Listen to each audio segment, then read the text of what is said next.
Well, good morning, everybody. Thanks again for joining us with the Football Reporters of Canada Hall of Fame breakfast. We'll get the formal program started to try to keep us on track so our friends at TSN can head out and broadcast what is hopefully going to be an excellent championship game later today at Tim Hortons Field. To get our formal program started, I will welcome up our president of the Football Reporters of Canada. Please welcome Jeff Hamilton.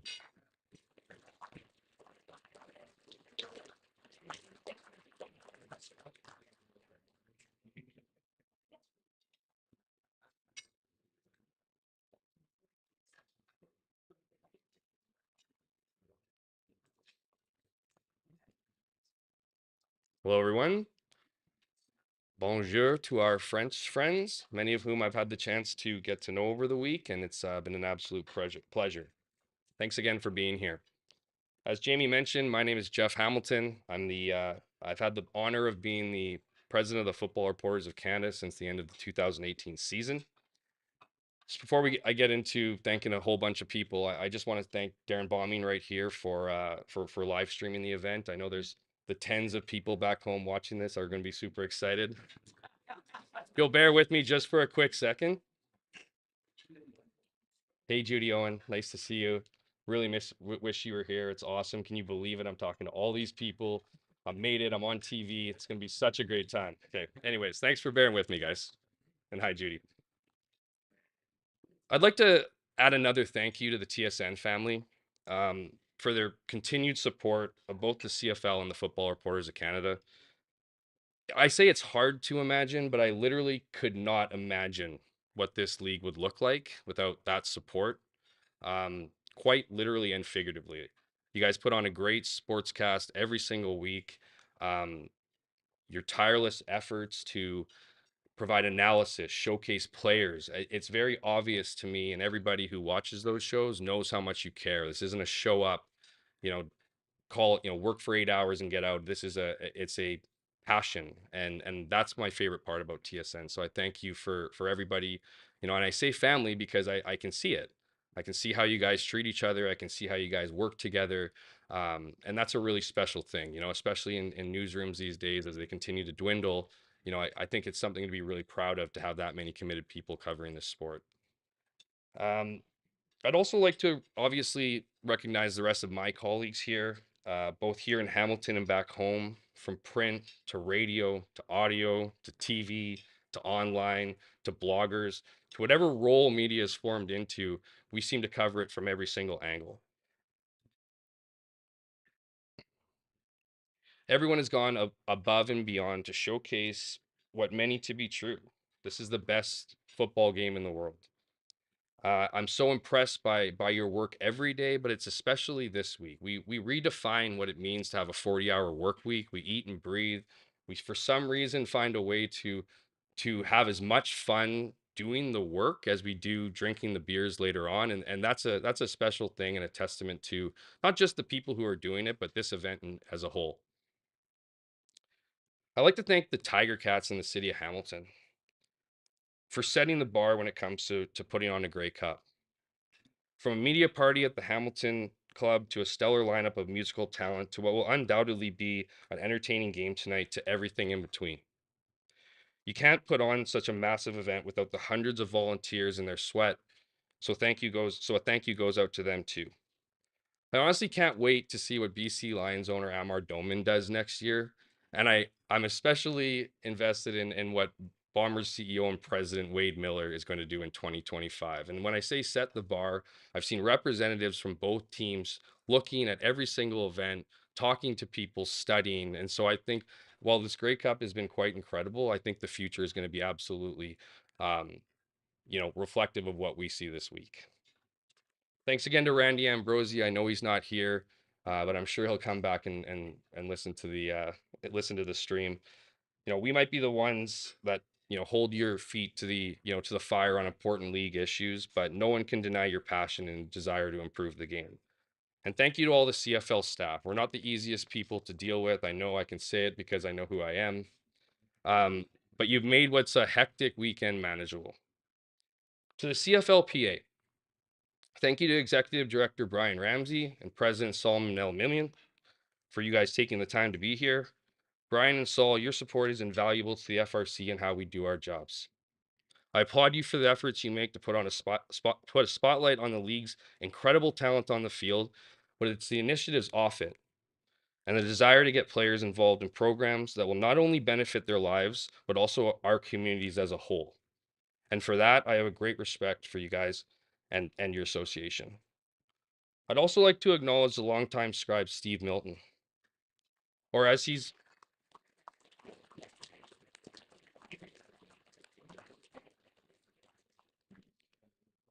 been affectionately known this week as Uncle Milty. Milty, I always appreciated your ability as a writer, reading your work in the Hamilton Spectator growing up, but having the chance to get to know you over the years has been a true privilege. I keep hearing this is your last Grey Cup, but I have a sneaky suspicion that that's fake news. I hope you're having a great week. You deserve it. Finally, I'd like to recognize our newest inductees, Jon Hynes, Vicki Hall, and the late, great Chris Schultz. Thank you to their family and friends who have made the time to honor them and help add to their lasting legacies. That's it from me. Thanks a lot for your time and have a great week.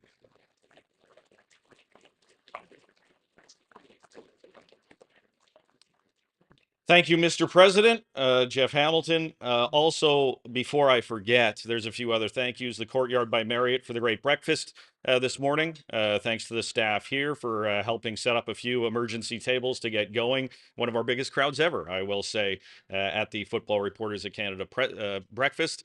Also, Stacey Blake with Bell Media and TSN for helping set up audio visual and great production, and Michael Simmons for editing and putting together some of the videos you will see as we get through our formal program. And also, as we begin to induct our newest members for the Football Reporters of Canada wing of the Canadian Football Hall of Fame, thank you to Secretary Treasurer Darrell Davis, who puts a lot of this together and organizes everything. A special shout out to Darrell. Vicki, hello. It's over to inducting our three newest members. And to help welcome Vicki Hall into the Canadian Football Hall of Fame, I will call upon 2006 inductee Darrell Davis.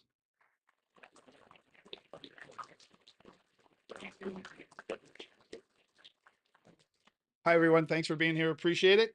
The reason why I'm introducing Vicki is because she was an intern at the Regina Leader Post when she started her business and started her career in journalism, and I was a sports writer. And it still amazes me that despite all my advice, she still made it into the Hall of Fame. This is what's on the trophy. I wrote it, so I may as well read it. Vicki would like to have been here. She keeps apologizing to me that she's not here. She's watching on the live stream, and she sent us a video to explain everything that's going on and to say hello. But I would just like to give you a little bit of an introduction to who she is. Vicki Hall, after a short stint writing news at her hometown newspaper, the Regina Leader Post, Vicki Hall ventured to Alberta to begin her Hall of Fame sports writing career at the Edmonton Journal. From 2001 to 2008, she was the paper's CFL beat writer, responsible for day-to-day coverage of the city's football team. Hall joined the Calgary Herald in 2009 as an NHL writer, while also serving as a CFL backup reporter before taking over the Stampeders beat from 2013 to 2015. In 2005, she became the first female president of the Football Reporters of Canada, later became the first woman on the Canadian Football Hall of Fame Selection Committee, and is the first woman inducted into the Hall. She spent 3 years as Postmedia's national amateur sports writer, winning a national newspaper award in 2015, before freelancing for CBC and teaching journalism at the Southern Alberta Institute of Technology. As I said, Vicki's not here. She's left us a video, submitted a video. So if it's ready to go, let's roll it.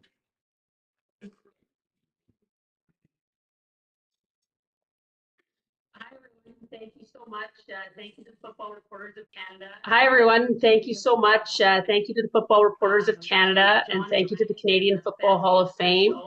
To Jon Hynes and the family of Chris Schultz, it's such a tremendous honor to enter the hall alongside you today. Yeah, I really can't believe it. I want to really thank the women who came before me, covering football and sports in Canada, women like Joanne Ireland, Lisa Miller, Judy Owen, my mentor, Christy Blatchford. Thank you so much for paving the way for me. And, you know, it's a huge honor today to be the first woman named to the Canadian Football Hall of Fame, but I know I'm not going to be the last, and I know that I won't be alone for very long. And I really look forward to the day that I get to open the door for another woman to join me. I never imagined entering the Canadian Football Hall of Fame back in 2001 when I was a rookie covering the Edmonton Football Club. The late Don Matthews was the head coach. He barely spoke to me. There was one football player who will go unnamed who kept dropping his pants accidentally every time he saw me. It was a tough first year. And at the end of the first year, I just didn't, I remember saying, I'm not going to quit. After that year, I'm going to keep going. And little did I know that it was going to be the journey of a lifetime, and it was going to lead me today to be here with you celebrating an entry into a place that I never thought I could go. I'm sorry that I can't be there today. I've covered so many great athletes over the years who have missed their Grey Cup championship or the Stanley Cup final or their one chance at the Olympics. For me, I'm missing today because I had surgery on Tuesday. The doctors tell me I'm on the 6-game injured list, so I'm going to miss 6 weeks. But it doesn't matter. I still get to be with you virtually, and it means so much to me. And actually, it means even more because we all live knowing that our whole lives can change with a phone call from a doctor, with a lab result. Just things can change. And that happened to me back on September 29th. I had a routine ultrasound, and incidentally, they made a finding, and I got a phone call that changed my world around. And now, especially after the surgery, the doctors are very, very optimistic and things look very positive, but it's changed my perspective. And when I look at my time covering the Canadian Football League, I don't think now about, oh, this was a problem or this was hard or that thing.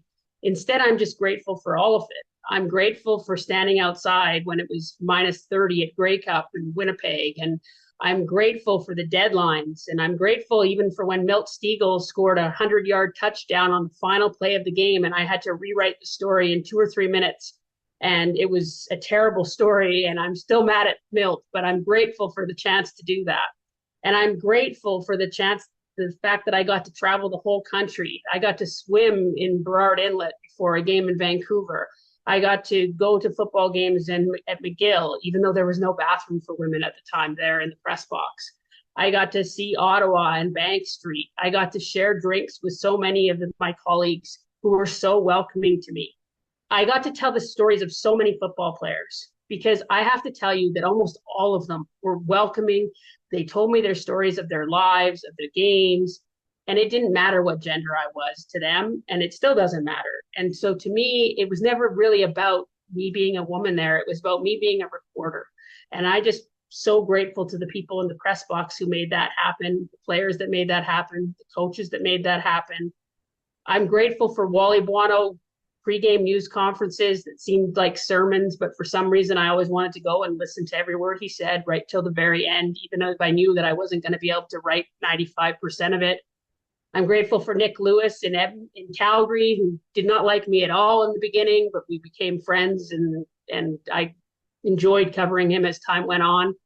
Don Matthews, I flew to Montreal to do a story on him. I did a story on, it was about why he left Edmonton, but I wasn't allowed to ask that question. So I interviewed him for 45 minutes before I asked him what happened in Edmonton, and I was escorted out of Olympic Stadium with Louis-Philippe Duray. He was shaking his head saying, Vicki, Vicki, Vicki.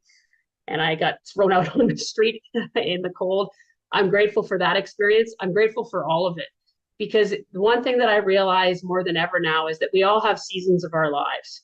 And sometimes it's so easy to get caught up in the things that are hard or the things that aren't the way that we want them to be.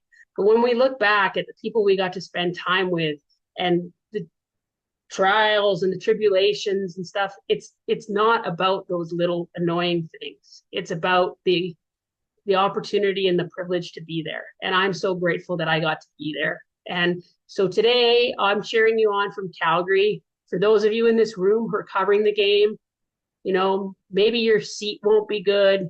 Maybe the deadline will be awful and it'll be hard to get on the field. I know many of you feel very sad about the state of the industry right now, but really, I just encourage you to savor the moment and soak it up, because the final whistle blows for all of us at some point. So let's just make the very best of it. To the women out there, the young women who this is their career, I'm so happy that you are not alone on the football field anymore. I'm so happy there are women in the press box who are coaching, in the training room, in management. Please keep going. To those who are supporting these women, please be aware of the abuse that they face daily online and the fact that it comes in real time to their phones. We need to do better to help them with their mental health and to make it so it's a safe work environment for everybody. One of the biggest reasons I'm sad today is that I plan to come and bring my niece Eden, who is a 15-year-old star running back for Team Manitoba. And she plays like Mike Pringle, and I think she has such a bright future. And she was going to be there today to see me come into the hall. And also my son, AJ, who's a 9-year-old hockey player, and he was going to be there too. I do plan to be in Vancouver next year, and I do plan to bring them. But the big thing is from today is I just hope that young people across Canada realize that it doesn't matter what your background is, what gender you are. If you're neurodiverse, like my son who has autism, it doesn't matter. The doors are open for you, and I can't wait for you to join me. Thank you so much.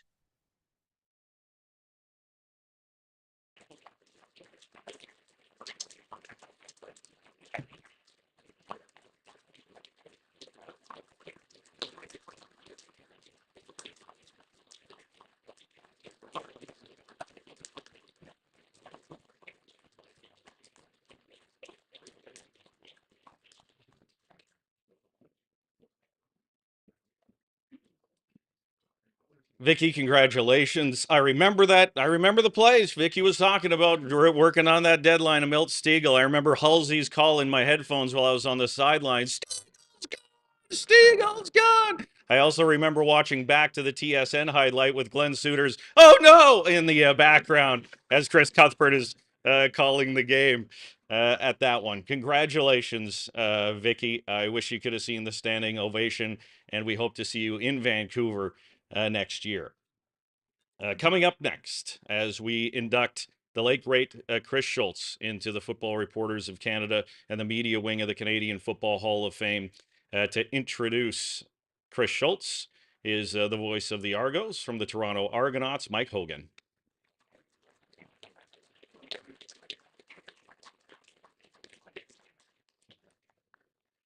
Hello. First of all, I'd like to thank Darrell Davis, who let me know as I was walking in today that I had to do this. So thank you, Darrell. I'm sure some of you are wondering, why is this guy up here when we have so many TSN colleagues here? Matt Dunnigan's here, his teammate from the 91 Grey Cup team. Rod Smith is here. Duthie's here. So it could have been several people coming up to do this, but they did ask me. I feel a sense of a need to apologize at this stage because in some part I was responsible for inflicting Schultz on an unsuspecting Canadian public. He had suffered an injury in 1993, and I was working at a radio station not named TSN 1050, knowing the sponsors here today. So Schultz came in while he was injured. He had a knee injury because he wanted to think about his post-football career. And for a guy who didn't like to speak publicly, he thought broadcasting would be a good option. So he came in, he did a little bit, and there was something there. And he went back and he played in 94. He didn't want his last moment on a football field to be being taken off the field on a golf cart. So he went back and he played for a year. And an opening came at the radio station for somebody to come in and work with me on a football show. 15 years later, we kind of wrapped up that show and then would continue a couple of years later doing the Argo broadcasts. Chris had one minor detriment to his life as a broadcaster when he started. He was terrified of microphones, which wasn't good. He didn't like public speaking, but he wanted to be able to talk about football more. And he had this encyclopedic knowledge he was able to bring to the public without being too technical. If he wanted to be technical, he could get into the minute details of why technically a play worked, or he could take that and simplify it so the layman could understand it, and he could do it in 5 seconds. It was a real skill that not everybody has. What we found out about Chris as a broadcaster, excuse me, he was relatable, he was passionate, he had a killer mustache. At times he had his own language. He was very good at making up words that it just didn't kind of click. But for 15 years, we had the pleasure of working in radio together at that station. And then when we both ended up at TSN, he on the television side, me on the radio side, we never had a weekly show like we did for 15 years, but we would get together every once in a while, and it was magic. He was just the easiest guy to work with. And I've worked with a lot of broadcasters in this room. I've never worked with a more prepared broadcaster, and with no disrespect to anybody in the room, it ain't close. He brought it every single broadcast. Congratulations to Hines. Congratulations to Vicki. Great speech. I miss Chris a great deal. His sister Monica will speak a little bit later. But first of all, I'd like to invite you to watch a video on our great friend, Chris Schultz.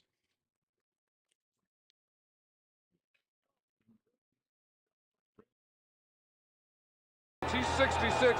He drives in there, gets both hands into his chest, stays square on him, drives, stays with him, stays with him, stays with him. There's a guy who has really improved, really worked. Chris Schultz's football journey began at the University of Arizona in 1978.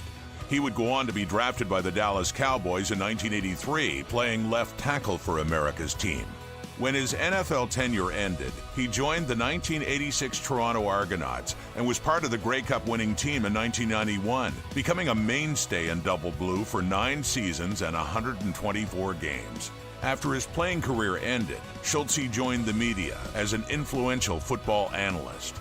He would join TSN as a member of the panel in 1998, and over the next 20 years, he became one of the most intelligent, insightful commentators on Canadian football. Chris Schultz joins us now in the studio. There's going to be a lot of ups and downs and single plays that determine this game. But to me, it's the fundamentals of pass blocking that will make the biggest difference in this football game. They are significantly younger on defense. With offense, you know what you're going to get. McManus, you're going to get a great running game and really good receivers, improved receivers. But on defense, huge unknown. He also contributed to TSN's NFL coverage and loved covering big events like the Super Bowl. The big man was not just large in height. He also had a larger-than-life personality and an unforgettable handshake. And while very serious in his preparation and homework, he did have a lighter side that he liked to display on air from time to time. Come on, Dusty. Come on, man. You can make this football team. You got to work. 4, 3, 2, 1. Go, you TV pretty boy. 66, that's my number with the Dallas Cowboys. This number here, who is Lemonex? Why is he wearing my number? And I see they're putting the finishing touches on their Halloween pumpkin. So we'll have lots coming up back in the studio. Brian Turner as well against his old team, and Ottawa's win in Hamilton a little earlier. It's all coming up in a few minutes. Is it better? Much better. Thanks. Chris also used his platform on TSN to promote something he felt very passionate about, the Purelator Tackle Hunger campaign. Purelator and Chris Schultz go hand in hand. Chris didn't have any kids, but Purelator was his kid. I believe Purelator Tackle Hunger is where it is today because of that man. Schultz also valued his relationship with his co-workers and treated them just like teammates in the locker room. It may be safe to say without Chris Schultz, I don't know if I'm still doing this. Chris Schultz means everything when it comes to me and being in front of the camera for the CFL. The greeting that you got every time you walked in the room was over the top. He was excited to see you. He was more excited for the game itself. And that energy and that passion just resonated through the television. It was family in here. And Chris was a big part in making that happen. Sadly, Chris Schultz passed away unexpectedly in March of 2021.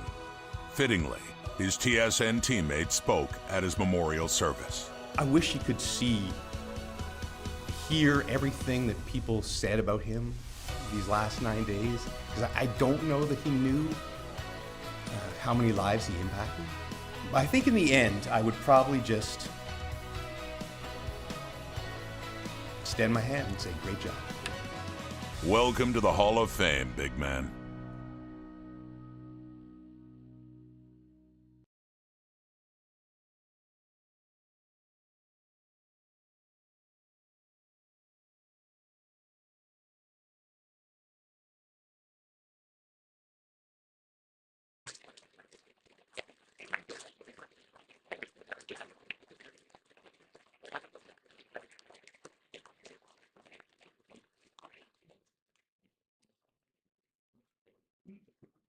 Well, once again, congratulations. The family of Chris Schultz is here. We welcome his sister Monica, his brother Mark, and Monica, we welcome you up to accept this on his behalf.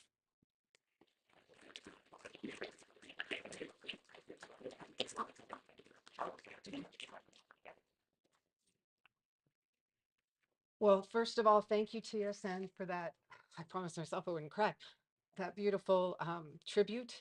It was amazing to see his face and hear his voice once again. That's one of the fortunate things we have with his career, is that we do have a lot of records of him. So, good morning, everybody. On behalf of our beloved brother and son, Chris Schultz, Mark and I humbly accept this award. I personally would like to extend my thanks to Mark, as well as our just late parents, Vicki and Peter, for their unwavering support and love of Chris and his path and career revolving around the game of football. Personally, I'm extremely proud to be here enjoying this day along with all of you, but I can't tell you how much I really wish I wasn't.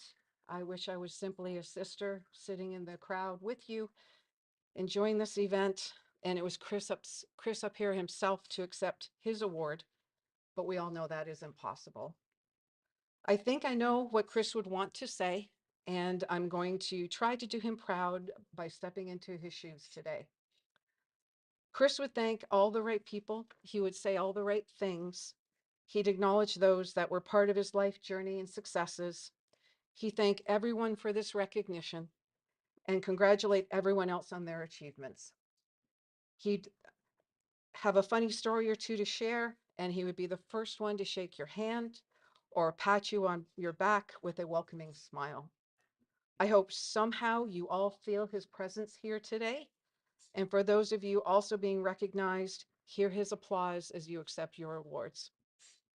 I would like to thank Darrell Davis and the Football Reporters of Canada, the Canadian Hall of Fame, and the Canadian Football League for this recognition of Chris. I also want to extend a thank you to Chris's friend and someone very important to him, Mike Hogan. Thank you, Mike, always for being a true friend to Chris, for being his cheerleader, and for remembering and now recognizing Chris's achievements in media. James Duthie, you were there along Chris's side from the beginning. I can only imagine what you two got up to. And thank you, more importantly, for being an influence on his career and his broadcasting style. Rod Smith, thank you for always being there with Chris over the years, and also for being there for Mark and I. There are many more I know Chris would want to acknowledge and thank today. Paul Graham for all you have done. Dennis Barham for being his NFL producer. Producer Tony Darchie, who was also taken from us too soon. Jamie Rydell for your contributions to Chris's career. And to those that literally sat to the right of Chris for all those years, Dave Randolph, Milt Stiegel, Matt Dunnigan, and Jock Climby, you were all a force to be reckoned with. Congratulations to Jon Hynes and Vicki Hall in joining alongside Chris this year into the media wing of the Canadian Football Hall of Fame. I know if Chris would here, he would be able to speak about your careers in detail. Please accept my humble applause for you and your exceptional achievements. This must truly also be a very special day for you, your family, and your friends. And with a great big smile, Chris will be congratulating the players and builders that were inducted into the Canadian Football Hall of Fame this summer. Larry Crawford, Darrin Bauming, Josh Burke, Jacques Dussault, and Lloyd Fairbanks. Congratulations as well. To as many CFL and TSN colleagues and friends, I wish I could name you one by one, and if I've missed you, thank you for your grace. Please know, though, Chris knows who you all are. Thank you all for this recognition and what undoubtedly would have been a dream come true for Chris. No matter what accolade had been bestowed upon Chris, we all know he earned it through his dedication, professionalism, preparation, and his blood, sweat, and tears, whether it was on the field or in the studio. Chris did it his way and with his own style. Today is a day in which Mark and I can take a pause, reflect, and stand here with incredible happiness, remembering Chris. We can see, along with all of you, the depth and impact Chris's media career has had and what brought us all here today, and to proudly induct him into the media wing of the Canadian Football Hall of Fame. The CFL is a different place because Chris was here. He truly left his mark on the game of football and in the world of media. Chris was a dynamic and charismatic personality, and his ability to relate to the viewer, no matter their age or their understanding of the game of football, was unmatched. Chris had the ability to reach anyone and everyone as a broadcaster, and he spoke in such a way that the most naive could follow and understand and appreciate the game of football and become a fan. Whether you're 8 years old or 80, Chris was able to reach and entertain you. His passion for the sport while a player transferred over to his broadcasting career, and it showed on the screen. And that passion led to an additional accomplishment that Chris took great pride in during his broadcasting career as he championed the Pure Later's Tackle Hunger campaign, which to this day he still has an influence on. He left this world a better place, he left this world a better place than he found it. And to me, that's proof of a life well lived. It is truly heartwarming to witness the enduring impact Chris continues to have. The fact that he is remembered and his remarkable career continues to be honored speaks volumes to our family, and he isn't soon to be forgotten by you, and he will always remain as part of our hearts. Again, we humbly accept this award on behalf of Christopher Schultz, and thank you all for being here with us to acknowledge his career in media and what he brought to all the families and all the living rooms across Canada. Thank you.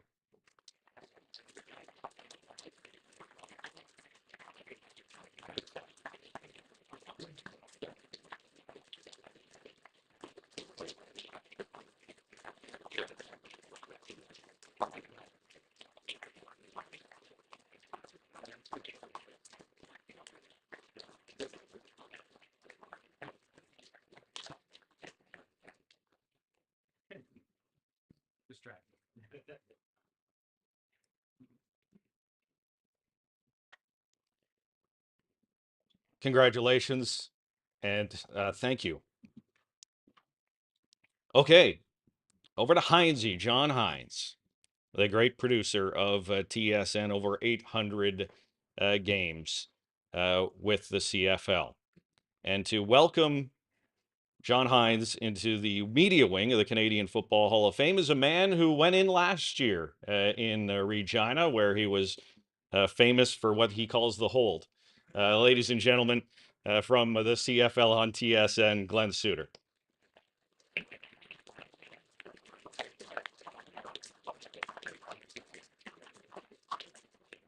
Thank you, Jamie.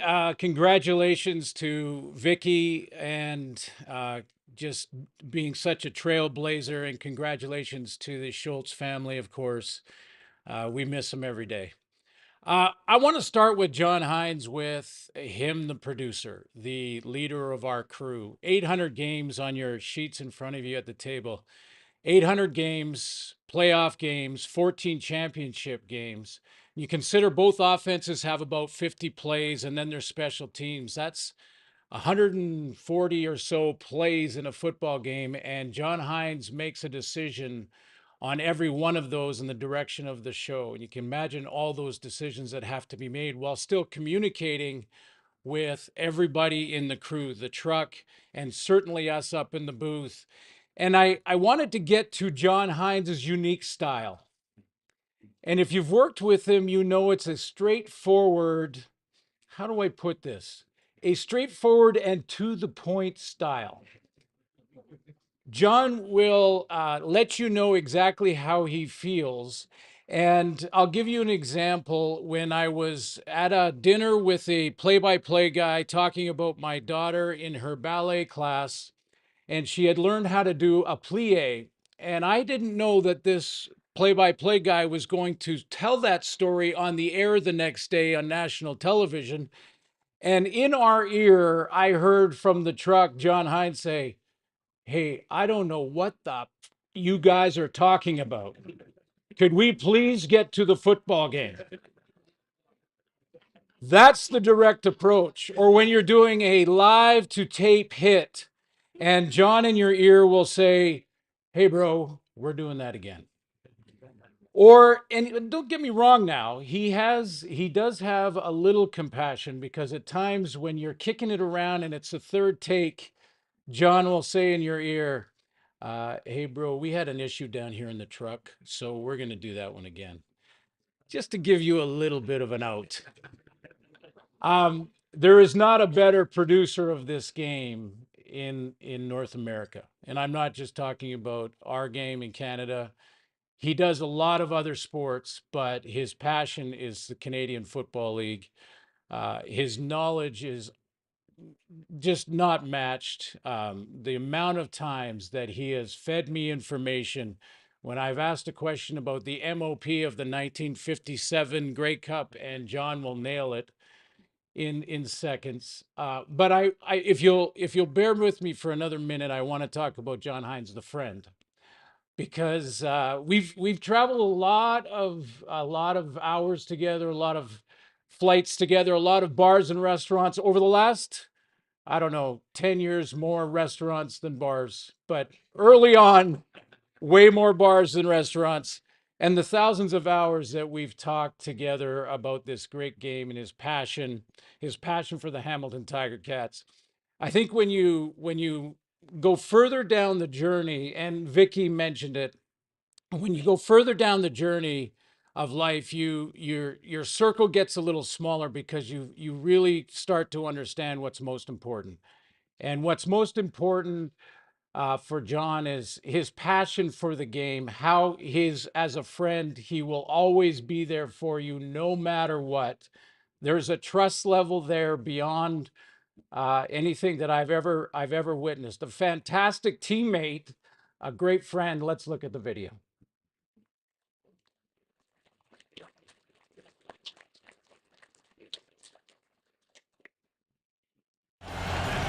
And there our producer, Jon Hynes, on the left. Jon Hynes began his career at TSN in 1989, and 5 years later was assigned to CFL Games as an associate producer and isolation director. Hinesy, as he's affectionately known, helped launch the CFL on TSN, eventually becoming a senior producer for CFL telecasts, and was instrumental in growing Friday Night Football into the national brand that it is today. Friday Night Football ain't nothing like it, huh? Get no better than Friday Night Football, baby. Jon has produced more than 800 CFL games for TSN, including 28 playoff games, and in 2008, he produced his first Grey Cup. And the 96 Grey Cup on TSN underway, throws wide open, touchdown, and the Stamps are champs. Since then, he has produced all 14 Grey Cups for TSN, with the most memorable to him being the infamous 13th man game in 2009. The 13th man was the most dramatic moment that I've been involved in. The biggest thing was trying to find the look on the field that showed 13 guys. That makes 13. Hines has won 2 Canadian Screen Awards for his work on the CFL, and he has been nominated 10 times for Best Sporting Event, including for the 100th Grey Cup. He's also done some great work outside of football. Jon won 2 Gemini Awards for his work on the World Junior Championships and has produced broadcasts for the Olympic Games, the NHL, and NBA, among others. However, CFL football has always been his passion. He has an unmatched encyclopedic knowledge of the Canadian Football League to match his passion. You're talking about Hines. We're talking about greatness here. We're talking about savant. We're talking about a vault of knowledge in the Canadian Football League. So Hines really is an encyclopedia of the CFL. Jon's passion for the CFL game is unparalleled. I can honestly say I've never met anyone who loves the game more than Jon. A Hamilton area native, Jon grew up as a diehard Tiger Cats fan. But despite his fandom as the true professional and leader that he is, he's never let it get in the way of his job as a producer and has always put the audience first. The fan at home deserves to be told the story properly. That's an obligation we have as production and as commentators to present the story to the viewer at home. And he has done all of that at a Hall of Fame level. I've known Jon for 27 years now. What started out as mere work colleagues has evolved into a deep, fantastic relationship. I'm immensely grateful for everything he's done for me, and I'm so proud that he's been inducted into the Hall of Fame. Congratulations, Hines, on your induction. Good on you. And I'll be the first guy to shake your hand when it's all said and done. We're going to celebrate a well-deserved honor, a well-earned honor, and from now on, Jon Hynes, whenever we talk about Jon Hynes, we will talk about the Hall of Famer.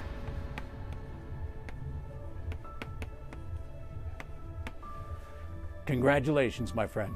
Congratulations, and welcome to the Hall of Fame, Hines.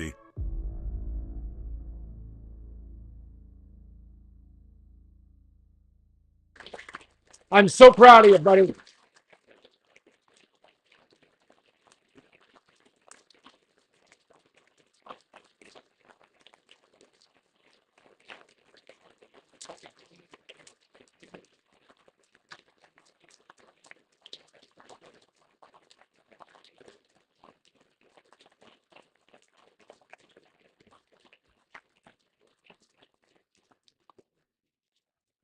Whew.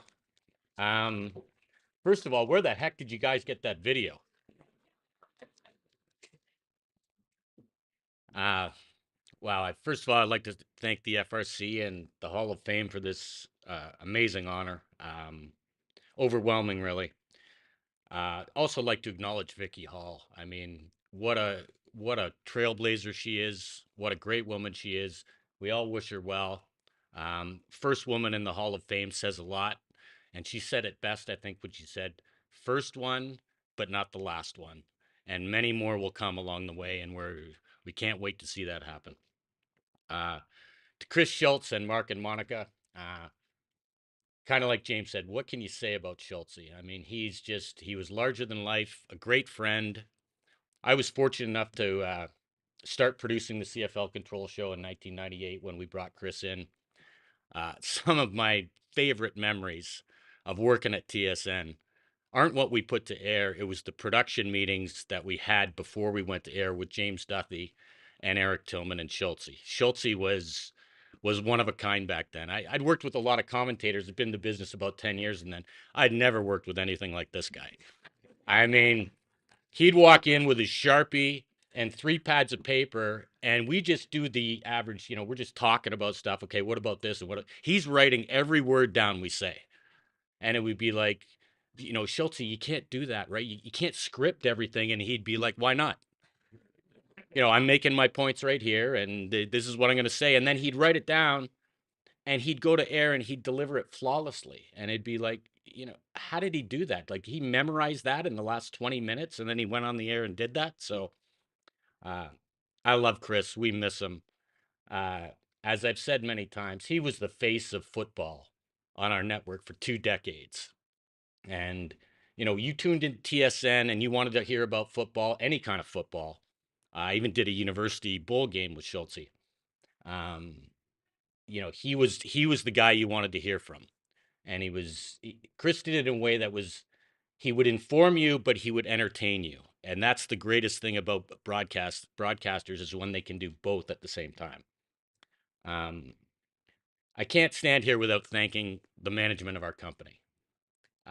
If TSN didn't commit to the CFL like they did in my entire career, I wouldn't be standing here right now, and I wouldn't have had the pleasure of doing all the games and meeting all the people and working with all the great people that I did. From way back to Keith Pelly and Rick Chisholm to Phil King, we have to acknowledge Phil King, great leader of our company. He's the guy who got the Grey Cup deal for us. When I first got a call from Rick, I was in Sweden doing the World Juniors, and he said, "Hey, just wanted to let you know we got the Grey Cup." And I thanked him, obviously. Didn't really know what to say. Kind of scared shitless that, I got to do the game now. And I sent an email immediately to Phil King, and I said, "Phil, thank you so much for this. I mean, you have no idea what this means to our crew and myself." And Phil promptly replied in the way that only Phil can, and he said, "Don't screw it up." And he didn't use the word screw. He used a different adjective in there to describe that. So, to Sean, who's here today, and Ken, guys like that, the continued commitment. And, what can you say about Paul Graham now? I can now say, Paul, we are co-Hall of Famers, which is a great honor. I don't want to date you, Paul, but I think you're on your 4th decade now of doing CFL stuff. So your innovation, commitment, and pride for the CFL shows all the time.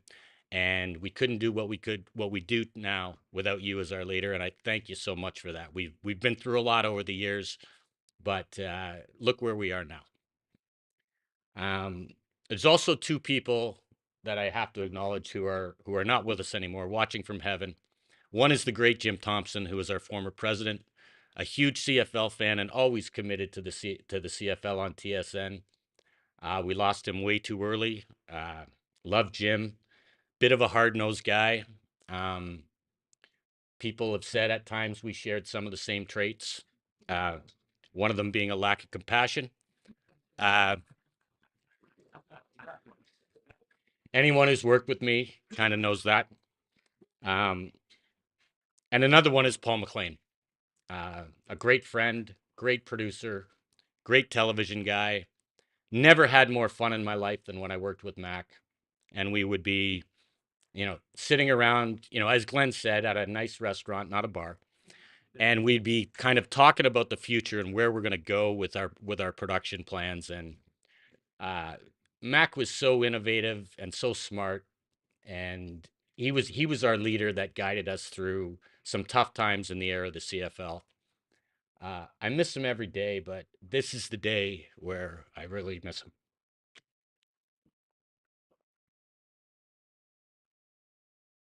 Now this will be the hard part.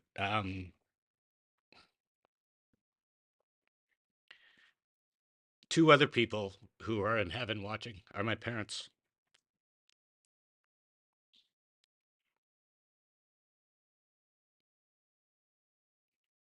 My love for the CFL comes from my father. It started there. When I was 7 years old, I was lucky enough for him to take me to the East Final between Ottawa and Hamilton, the second game of the 2-game series. We saw Hamilton win that day and go to the Grey Cup. And, as a 7-year-old, from that point on, I was hooked. The CFL would always be a great love for me, and it started with my father. To my mother, my inspiration, all of our family's inspiration. We always talk about football, tough guys, and this guy's mean, and, this guy's really tough, and, everything. I have a different definition of toughness. Toughness to me is having 7 kids, working 30 years in the bank, and taking night courses at McMaster in your 50s so that you can better yourself and give yourself a better position in the bank. That to me is toughness. So Thank you, Mom. And thank you to my mom's two sisters, my Auntie Ann and Helen, who took the time to come and join me today. It's very special. We've got 3 tables of family here today that all are connected to the Hines name some way. And I can tell you, we are a football family, male and female. We love football. We watch football. I had season tickets to the Ticats for years. Never sat in the seats once. It was always my sisters taking the tickets and going to the games. Now I was working anyway, so it wasn't like I didn't want to go, but they would gladly take the tickets and use them and enjoy it. I'll never forget one time we were doing the West Final in Calgary, and the East Final was in Hamilton. And I was watching the game, and Chris Cuthbert was up in the booth, and we were watching. CC said, "Hey, that was a terrible call against Hamilton." And not 2 seconds later, I got a text from my sister and said, "That's a bull, you know what call." And so I said to Chris, I said, "My sister Donna agrees with that." And he said, "I love that, you know." But thank you to all my family for putting up with me for all the years and letting me watch TV and take the TV and watch football and other sports, but it was mainly football, let's face it, and it still is. I can't thank you enough for being here today and sharing this moment with me. I've also had the privilege of working with some of the greatest people who've worked in Canadian television. And I want to, there's a lot of people here, so I'm going to miss some names for sure. But 2 of the best directors who ever put on a headset are here today. And I've been fortunate enough to work the Grey Cups with them. Paul Hemming surprised the shit out of me, shows up today at the, here for this. I never knew he was coming. Great friend for 30 years. Traveled all over the world with him, Moscow, Europe, all over the United States doing stuff. A great director, but a better person. And it was great to see him here today. We did our first 6 Grey Cups together. And boy, we learned a lot, especially from the first one to the second one. The first one was a real eye-opener. Being critical, that wasn't our best one. But we certainly got better after that. And Chop, I love you. Thanks for coming today. To Andy Boyukas, who now is my partner in crime every Grey Cup. An outstanding director, a great person, and incredibly detailed guy. I love working with him. He really makes it fun for me.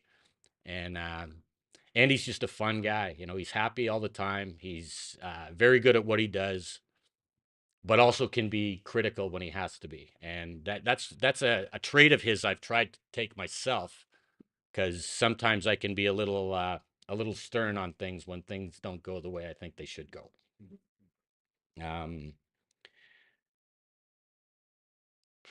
The position of ISO director, many of you wouldn't understand it, but it's a very difficult and it's a very important position for the show. And we've had some great ones that I've been fortunate enough to work with. Chris Edwards, who's now a great producer, was the first ISO director who worked as my right hand, because that's the job of the ISO director, is the producer's right hand. Jeff McLeod, and today Thomas Ludwig and Alec Reed. But I want to point out one guy, a great friend, but Dennis Baluyot is the best guy who ever did that job. And it's an extremely hard job. There's so many elements to it. Dennis is the guy going into the office, gathering all this stuff every week. So DB, I can't thank you enough. Keep doing what you're doing. And we know we're going to lose you as a director one day. So time may be limited in you doing the job right now that you're doing, but we love you. Keep doing what you're doing.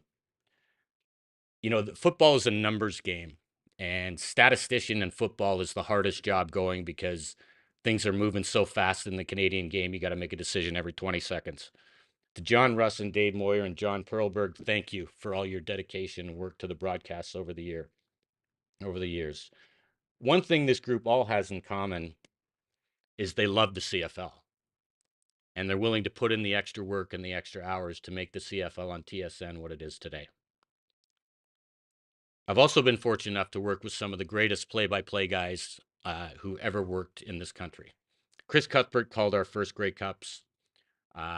What can you say about Chris? The best in the business, and a guy who I got to work on other events too. We were together in Vancouver doing the gold medal game for hockey, and the one thing I always felt safe about that day was that Chris was calling the game, and he was gonna deliver the call and the moments to the people in Canada like they needed to be delivered to.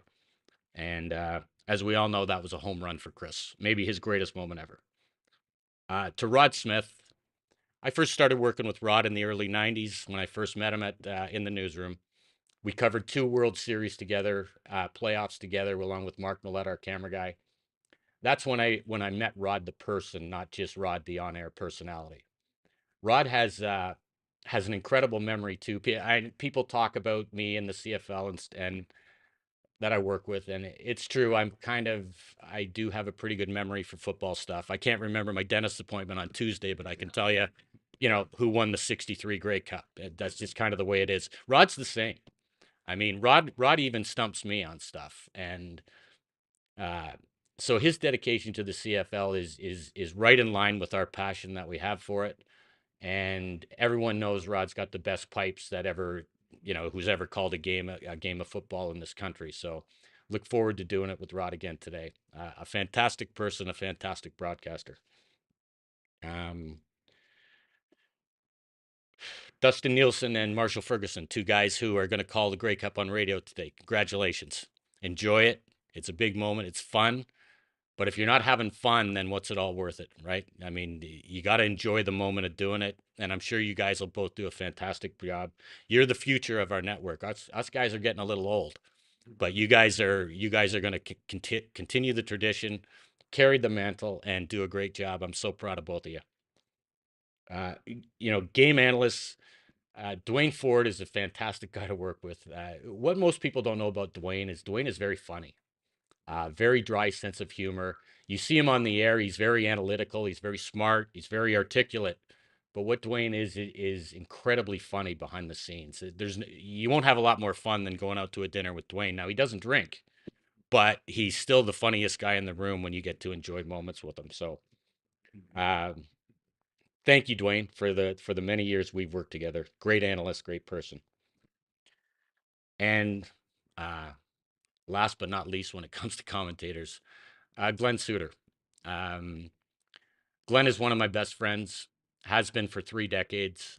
When we first met, we kind of clicked. And when you first meet a guy like that, you're like, wow, great player. Everybody knows what a great player he was. But Glenn puts in the extra work to make the viewer appreciate the game. Glenn is the greatest ambassador for Canadian football that there is. And the thing about Glenn is it's genuine. What Glenn really showed our group was what a team was. He made it a team effort every time we did a game. And I can't thank him enough for that. You guys see it every time he goes on the air. He's fantastic at what he does. And there's no greater champion for Canadian football than Glenn. And, one day, we've already had one Hall of Fame induction for Glenn, but 51 interceptions, a Grey Cup championship, 3 straight first-team All-Canadian safety awards. I think that might get you in another Hall of Fame. It certainly would mine.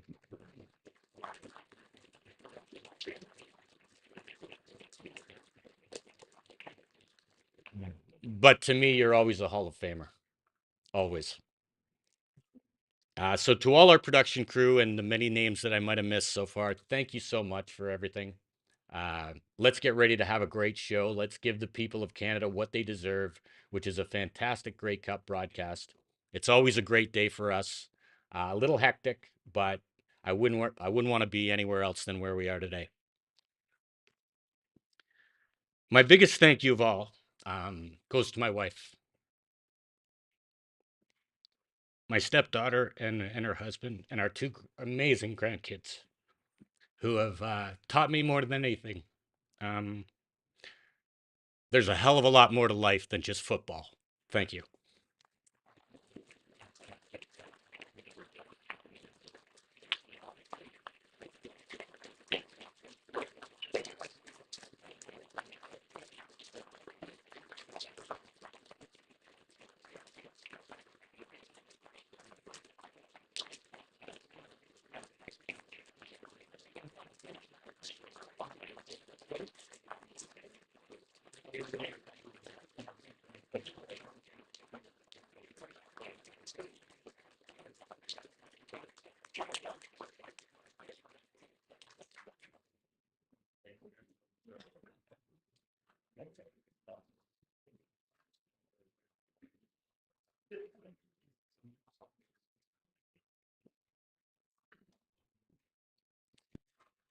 Congratulations, Heinze. Congratulations once again to Vicki Hall. Congratulations to Chris Schultz and the Schultz family and Jon Hynes. That brings an end to the formal program. There's a few FRC notes. I know maybe some of you at TSN need to dash as the show will be beginning in just over an hour as well. So thank you all for being here. We're going to get the podium and stuff moved. So for anybody who would like photos, you can use the backdrop to take pictures after we're done. Just a few housekeeping items for the Football Reporters of Canada members. The shuttle buses will run from the hotel to Tim Hortons Field at 1, 2, and the final shuttle is 3 o'clock. After the game, the shuttles will run 10:30, 11:30, and 12:30 back to the hotel. The seating plan for the press box is available here if you would like to take a look at that.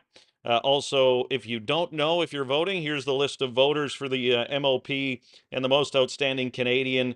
It'll be Ted Wyman, Taylor Allen, Frederick Degg, Eric LeBlanc, Dan Ralph, Steve Milton, and myself, who will be voting on the MOP awards after the game as well.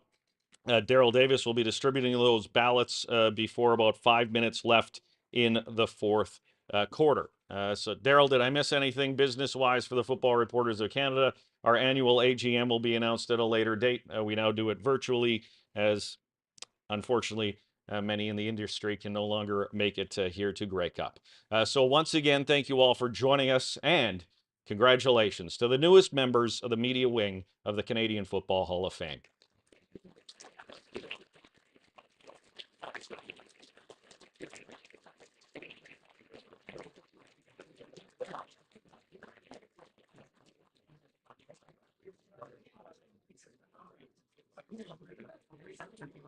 Over.